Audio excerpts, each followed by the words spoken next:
It's great to be sharing a birthday with TNT. Yeah, twins. I'm actually 40 on Friday the 13th. Ooh. Yeah, big 4-0. They say life begins at 40, so I bought myself a pack of nappies and some powdered milk. Yeah, after having 5 kids, I'm going to need the nappies for every time I cough to catch my uterus. And the powdered milk would be good for cutting up coke, so...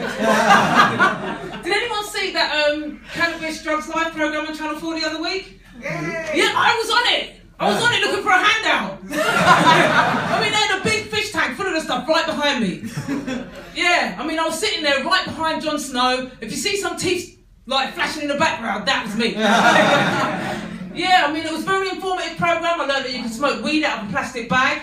Yeah, so I mixed it up with the air fix glue that I usually inhale. Yeah, and I was really shocked to hear that Jon Snow felt like his soul had left his body after smoking skunk.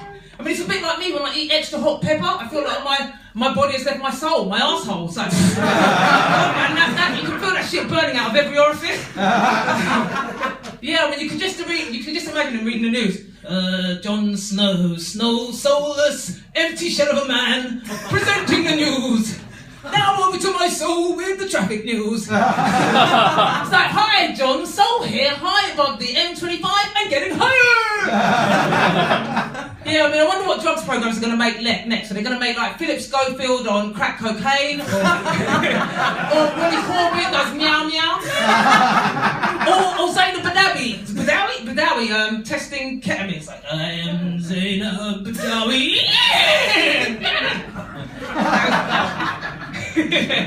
Or they could have like John Suchet reporting the news, like tripping out on heavy doses of bloody acid. It's like, oh, tonight's news, David Cameron morphs into a golden pharaoh with laser beams coming out of his eyes. Meanwhile, the Syrian Prime Minister melted into a purple puddle. Yeah, I mean, I remember back in the days when I used to sit at home, self-medicating, masturbating and watching shit TV. It's like home of depressing, bottom of the barrel advertising. I mean, adverts such as, so, are you prepared to die? We will help you with your cancer. Poor Kawami is drinking shitty water and dying. Baxter the Siberian tiger is dying of cancer and drinking shitty water. And there are only 5 tigers left on planet Earth.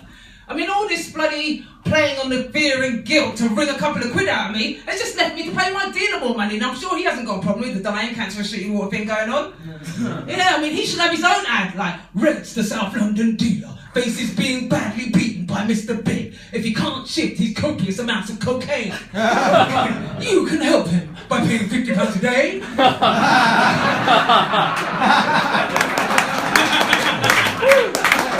Or whenever you can. For £50 you get a gram of coke, his personal phone number for updates, and secret codes to communicate. Please give generously.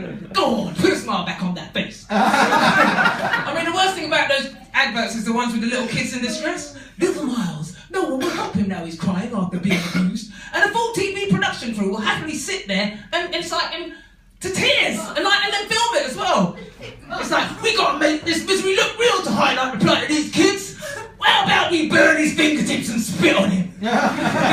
It's same for the appeal for poor countries. I mean, there'll be a little kid wandering around in rags around what looks like a building site with no shoes, drinking shitty water out of a puddle. Meanwhile, the cameraman's bloody eating a Subway sandwich and drinking a Diet Coke. It's like, give him some of that meatball sub. I mean, same for like those other trippy ads with the animals openly appealing for cash. It's like, oh, I'm a Siberian tiger and I'm so sad because there's only 5 of us left.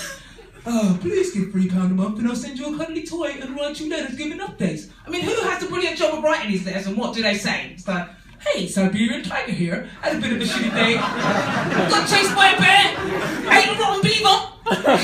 And now I'm just sitting around in the woods staring into space, pretty bored. And then it dawned on me that I've got cancer too. Please give generously. Oh, put a smile back on that face. Yeah, I hear a UKIP counsellor is in trouble again for saying she's got a problem with people with negroid features. Well, I've got a problem with people who support UKIP. Any UKIP supporters? Thank God. Yeah, I mean, that's like seriously, I mean, she was standing for counselling Thanet Kent. I've been there. I saw 2 black people. I was one of them. How's she planning to represent us?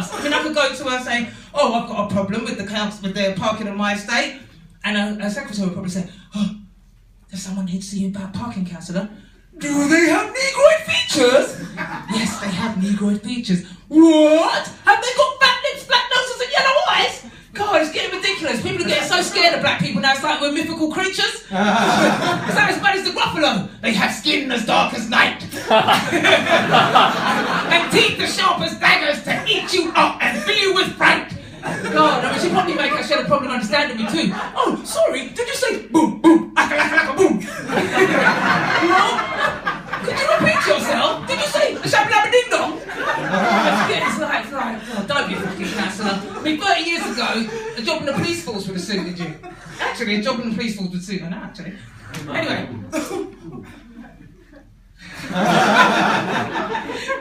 The EastEnders killer was finally revealed. It was the little boy. He's in sack, I suppose. Here's a Bible sweet stuff. Fuck off. I mean, it could have been something more like modern, like it was ISIS or a random chat room killer. That would have made a big difference.